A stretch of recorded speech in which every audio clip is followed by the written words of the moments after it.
पुणे में हाल ही में जो हुआ है, उसने हम सबको अंदर तक झकझोर कर रख दिया है। आज के इस गहरे विश्लेषण में हम हाल की उन बेहद दुखद घटनाओं और उनसे जुड़ी रिपोर्ट की बारीकियों को समझने की कोशिश करेंगे, ताकि तथ्यों को बिल्कुल स्पष्ट रूप से देखा जा सके। बिना किसी देरी के सीधे घटनाक्रम के मूल तथ्यों पर आते हैं। सिर्फ 5 दिन।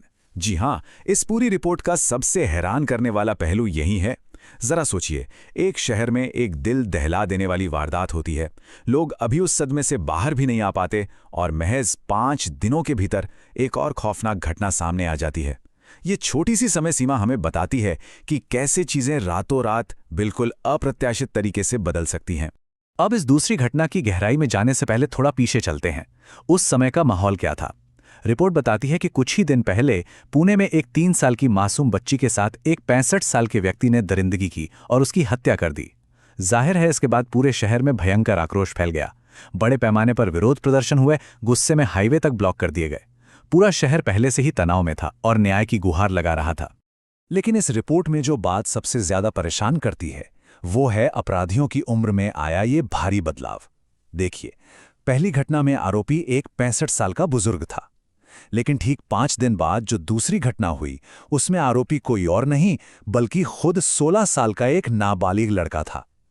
एक बुजुर्ग से लेकर एक किशोर तक का ये फासला ये दिखाता है कि अपराध की जड़ें समाज में कितनी अजीब और डरावनी शक्ल ले रही हैं। तो चलिए अब 1 मई की उस भयानक दूसरी घटना के असल विवरण पर नजर डालते हैं। ये घटना दिन के समय शुरू हुई। 16 साल का एक लड़का जो पड़ोस में ही रहता था, एक 3 साल के बच्चे को चॉकलेट का लालच देकर अपने पास बुलाता है। रिपोर्ट के मुताबिक इसके तुरंत बाद उसने बच्चे के साथ दरिंदगी की, उसे कई बार चाकू मारा और फिर एक सूटकेस में छिपा दिया। उसी दिन कुछ घंटों बाद जब वो 3 साल का बच्चा घर नहीं लौटा, तो घबराए हुए परिवार वाले पुलिस स्टेशन पहुंच गए। ये पूरा भयानक घटनाक्रम महज चंद घंटों के भीतर अंजाम दिया गया। इसके बाद पुलिस की त्वरित कार्रवाई शुरू होती है। शिकायत मिलते ही पुलिस ने बहुत तेजी दिखाई। सबसे पहले उन्होंने इलाके के सीसीटीवी फुटेज खंगाले। फुटेज देखते ही ये साफ हो गया कि ये सब उसी पड़ोस के 16 वर्षीय लड़के ने किया है, जो मूल रूप से बिहार का रहने वाला था। अब इससे पहले कि वो डर के मारे शहर से भाग निकलता, पुलिस ने बिल्कुल सही समय पर उसे रेलवे स्टेशन पर ही धर दबोचा। ये सच में एक बेहद व्यवस्थित और तेज कार्रवाई थी।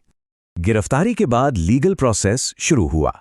पुलिस ने उस 16 वर्षीय नाबालिग पर पॉक्सो अधिनियम के तहत आधिकारिक तौर पर आरोप लगाए। पॉक्सो यानी protection of children from sexual offences act, ये बच्चों को यौन अपराधों से बचाने के लिए बनाया गया एक बेहद सख्त कानून है। रिपोर्ट बिल्कुल स्पष्ट करती है कि इसी कड़े कानूनी ढांचे के तहत उस पर कार्रवाई की गई। इन सब तथ्यों से आगे बढ़कर अब बात करते हैं समाज के लिए खड़ी हो रही गंभीर चिंताओं की। अगर इसे व्यापक नजरिए से देखें तो रिपोर्ट का बहुत साफ तौर पर दावा है कि रेप हमारे देश का एक नेशनल इशू बन चुका है। ये बात अपने आप में बहुत बड़ी है। स्रोत इस बात पर जोर दे रहा है कि ये अब सिर्फ किसी एक शहर या किसी मोहल्ले की घटना नहीं है, बल्कि पूरे देश के सामने एक विशाल चुनौती बन गई है। हम यहाँ सिर्फ उस दृष्टिकोण को सामने रख रहे हैं जो इस रिपोर्ट में उठाया गया है। आखिर इसके पीछे वजह क्या बताई गई है? रिपोर्ट का दावा है कि आज 15-16 साल के किशोर भी ऐसे जघन्य अपराध कर रहे हैं। इसके मुख्य कारणों के तौर पर स्रोत पोर्नोग्राफी और यौन कुंठा यानी सेक्सुअल फ्रस्ट्रेशन की तरफ इशारा करता है। रिपोर्ट का मानना है कि इन चीजों ने दिमाग को इस हद तक दूषित कर दिया है कि हमारा समाज धीरे धीरे असुरक्षित होता जा रहा है। याद रखिए, ये सीधे तौर पर इस रिपोर्ट का अपना निष्कर्ष है। तो अंत में ये पूरी रिपोर्ट हमें एक बहुत ही गहरे और विचारोत्तेजक सवाल पर लाकर खड़ा कर देती है। इन चिंताजनक घटनाओं और अपराध के इस नए पैटर्न को देखते हुए समाज की सुरक्षा सुनिश्चित करने के लिए हमें कितना सतर्क रहने की जरूरत है? स्रोत खुद भी लोगों से सतर्क रहने की अपील कर रहा है। ये एक ऐसा सवाल है जो सिर्फ पुलिस या आंकड़ों तक सीमित नहीं है, बल्कि ये सीधे तौर पर हमारी सामूहिक जिम्मेदारी से जुड़ा है। सोचने वाली बात है ना?